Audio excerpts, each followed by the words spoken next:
Já ouviu a voz de Deus hoje? Que tal ler a Bíblia antes de dormir? Eu sou o pastor Vitor Soares e esse é mais um momento devocional lendo a palavra do Senhor. Hoje, Eclesiastes, capítulo 5. Temos dois assuntos importantes neste capítulo. O primeiro deles é se devemos ou não fazer voto. O cristão deve fazer uma promessa? Como é que deve ser, então, a postura do cristão diante do Senhor ao fazer um voto? E o segundo assunto importante deste texto é com relação aos bens materiais, às riquezas, o acúmulo de riqueza, como o cristão deve lidar com a sua vida financeira. Quero te convidar então a abrir a Bíblia comigo, em Eclesiastes capítulo 5, versículo 1. Quando você for ao santuário de Deus, seja reverente. Quem se aproxima para ouvir é melhor do que os tolos que oferecem sacrifício sem saber que estão agindo mal. Não seja precipitado de lábios, nem apressado de coração para fazer promessas diante de Deus. Deus está nos céus e você está na terra, por isso fale pouco. Das muitas ocupações brotam sonhos. Do muito falar nasce a prosa vã do tolo. Quando você fizer um voto, cumpra-o sem demora, pois os tolos desagradam a Deus. Cumpra o seu voto. É melhor não fazer voto do que fazer e não cumprir. Não permita que a sua boca o faça pecar. E não diga ao mensageiro de Deus: o meu voto foi um engano. Por que irritar a Deus com o que você diz e deixá-lo destruir o que você realizou? Em meio a tantos sonhos absurdos e conversas inúteis, tenha temor de Deus. O sábio nos alerta ao temor do Senhor. Ele diz que deveríamos agir com muita reverência diante de Deus e estar mais pronto a aprender, a ouvir, do que a falar. O tolo entra no santuário e acha que precisa fazer um monte de coisas ali. No tempo bíblico, ao entrar no santuário, era comum dedicar ao Senhor ofertas, sacrifícios, e eles achavam que isso agradava ao Senhor. Mas o que o Senhor espera de nós é um coração quebrantado e contrito. Oséias, certa vez, nos falou que o que Deus espera de nós é misericórdia e não sacrifício. Samuel, quando foi questionar Saul por ter feito um sacrifício sem esperá-lo, Samuel diz: Deus não prefere então obediência no lugar de sacrifícios? Muitas vezes a gente acredita que o que Deus espera da gente é um voto, é um compromisso, é uma campanha, quando na verdade tudo que Ele espera é um ouvido sensível à sua voz. Às vezes a gente quer muito receber algo da parte de Deus, e algumas igrejas gostam de fazer campanhas. E as pessoas fazem jejum, entregam ofertas, abrem mão de alguns compromissos, fazem então uma promessa. Se receber aquela bênção, ela vai cumprir o seu voto. Quando na verdade tudo que o Senhor deseja é que eu e você estejamos alinhados à sua vontade. Não é a nossa vontade sendo imposta diante de Deus. O jejum não deve ser uma ferramenta de barganha. O seu voto não é para ser uma ferramenta de barganha. O texto que acabamos de ler nos alerta que nós deveríamos optar por não fazer um voto. Mas se a gente der com a língua nos dentes, se a gente agir como um tolo, não continue sendo um tolo, não cumprindo. Se você fez um voto, vá lá e cumpra. É melhor não fazer uma promessa do que fazê-la e não cumprir. Esse texto nos fala que a sabedoria está no ouvir, em ter discernimento da sua volta e não sair falando, tomando decisões aleatórias. Do muito falar nasce as prosas vãs dos tolos. Que o Senhor nos dê esse discernimento. Que o nosso coração seja cheio deste temor, de um amor com respeito a Deus e de um alinhamento nosso com o seu desejo para a nossa vida. Os votos, as promessas, eles não precisam estar ocupando um lugar na nossa vida.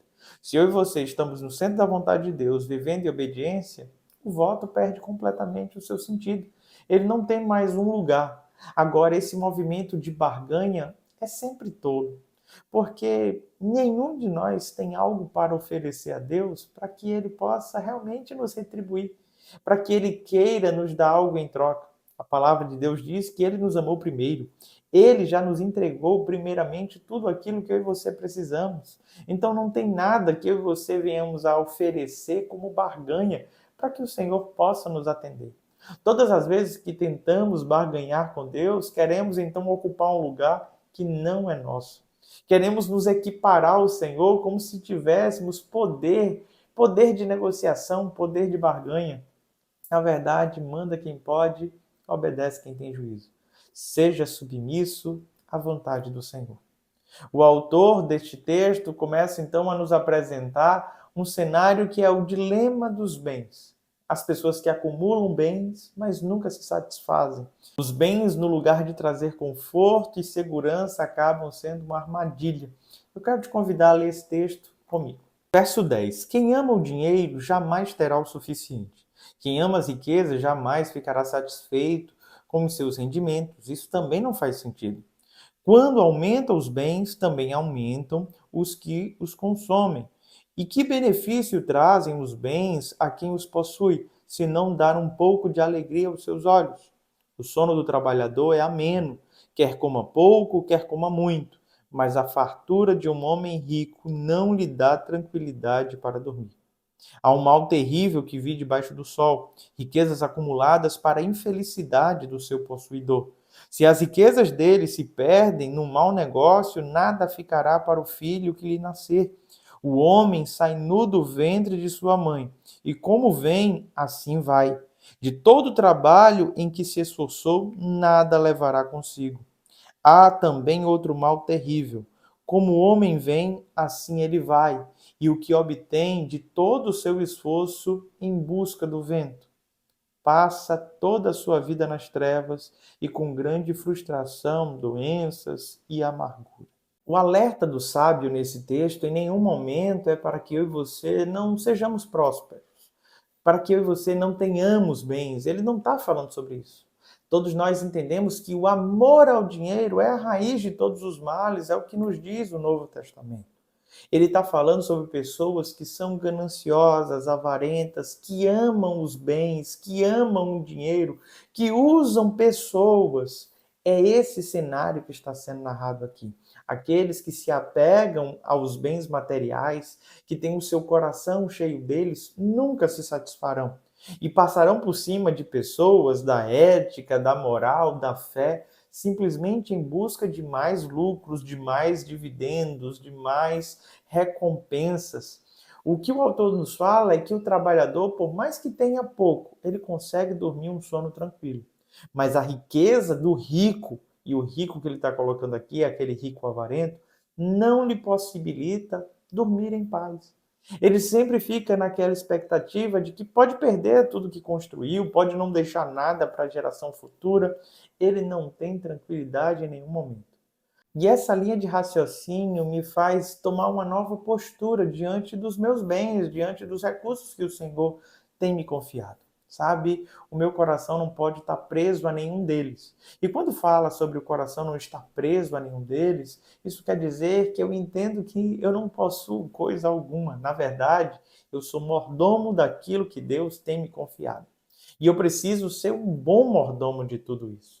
Pois quanto melhores mordomos eu e você somos, Deus mais nos confia. Não é à toa que a parábola diz: aquele que foi fiel no pouco, no muito será colocado. Eu e você precisamos gerir bem aquilo que já temos. E talvez você diga: pastor, meu cenário é de escassez, eu quase não tenho. Administre bem o seu cenário de escassez. Tem pessoas que não importam quanto ganhem, sempre estarão endividadas. Esse tipo de pessoas não são bons mordomos, são pessoas que acham que tem sempre aquém do que deveria ter. O texto diz que estas pessoas se tornam infelizes por aquilo que possuem. Elas acumulam para sua própria infelicidade. E é muito triste isso. Uma vida escravizada aos recursos financeiros. A minha oração é que Deus te dê a paz, que Ele te dê o sono, o poder de colocar sua cabeça no travesseiro e dormir sabendo que você não é devedor de ninguém, saber que aquilo que você tem é simplesmente para usufruto e depois ficará. Aprenda desde já a construir um tesouro no céu. Lá a ferrugem não corrói, Lá os ladrões não escavam nem roubam. Lá o valor que você tem não oscila de acordo com a bolsa, de acordo com o mercado. É um valor eterno. E como adquirir esses bens espirituais? Não é comprando indulgências, não é ofertando dinheiro simplesmente na igreja. Nós construímos um tesouro celestial a partir do momento em que nós nos sujeitamos à vontade de Deus e vivemos em obediência. Nós construímos um tesouro no céu quando vivemos em santidade, quando honramos ao Senhor, quando abençoamos as pessoas que nos cercam. São tesouros que serão recompensados lá na eternidade. E esses são garantidos. Se você tem o hábito de investir teu dinheiro, não importa se na bolsa de valores ou títulos de capitalização, não importa se são investimentos em imóveis, qualquer coisa que seja, tudo isso aqui nessa terra depende de variações. Uma hora você ganha, outra hora você perde, nada é garantido. Mas o tesouro no céu é garantido. É garantido pelo próprio Deus.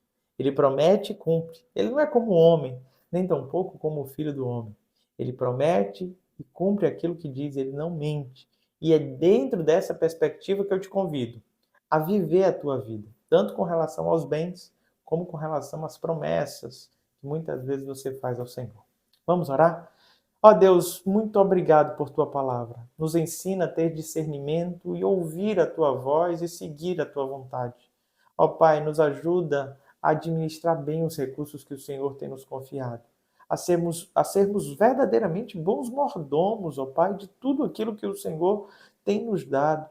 Derrama provisão sobre a vida dos teus servos, que cada um que aqui está, ó Pai, possa ter um sono tranquilo, possam, ó Pai, se ver livres das dívidas, possam se ver livres dos cobradores, que eles possam simplesmente descansar na certeza de que a provisão sempre vem do Senhor. É no nome de Jesus que eu te peço, Pai, nos ajuda a construir um tesouro no céu. E assim te oramos. Amém. Deus te abençoe, meu amado irmão e irmã. Não se esqueça de se inscrever no nosso canal, curtir, comentar, compartilhar. Até amanhã às 21h30.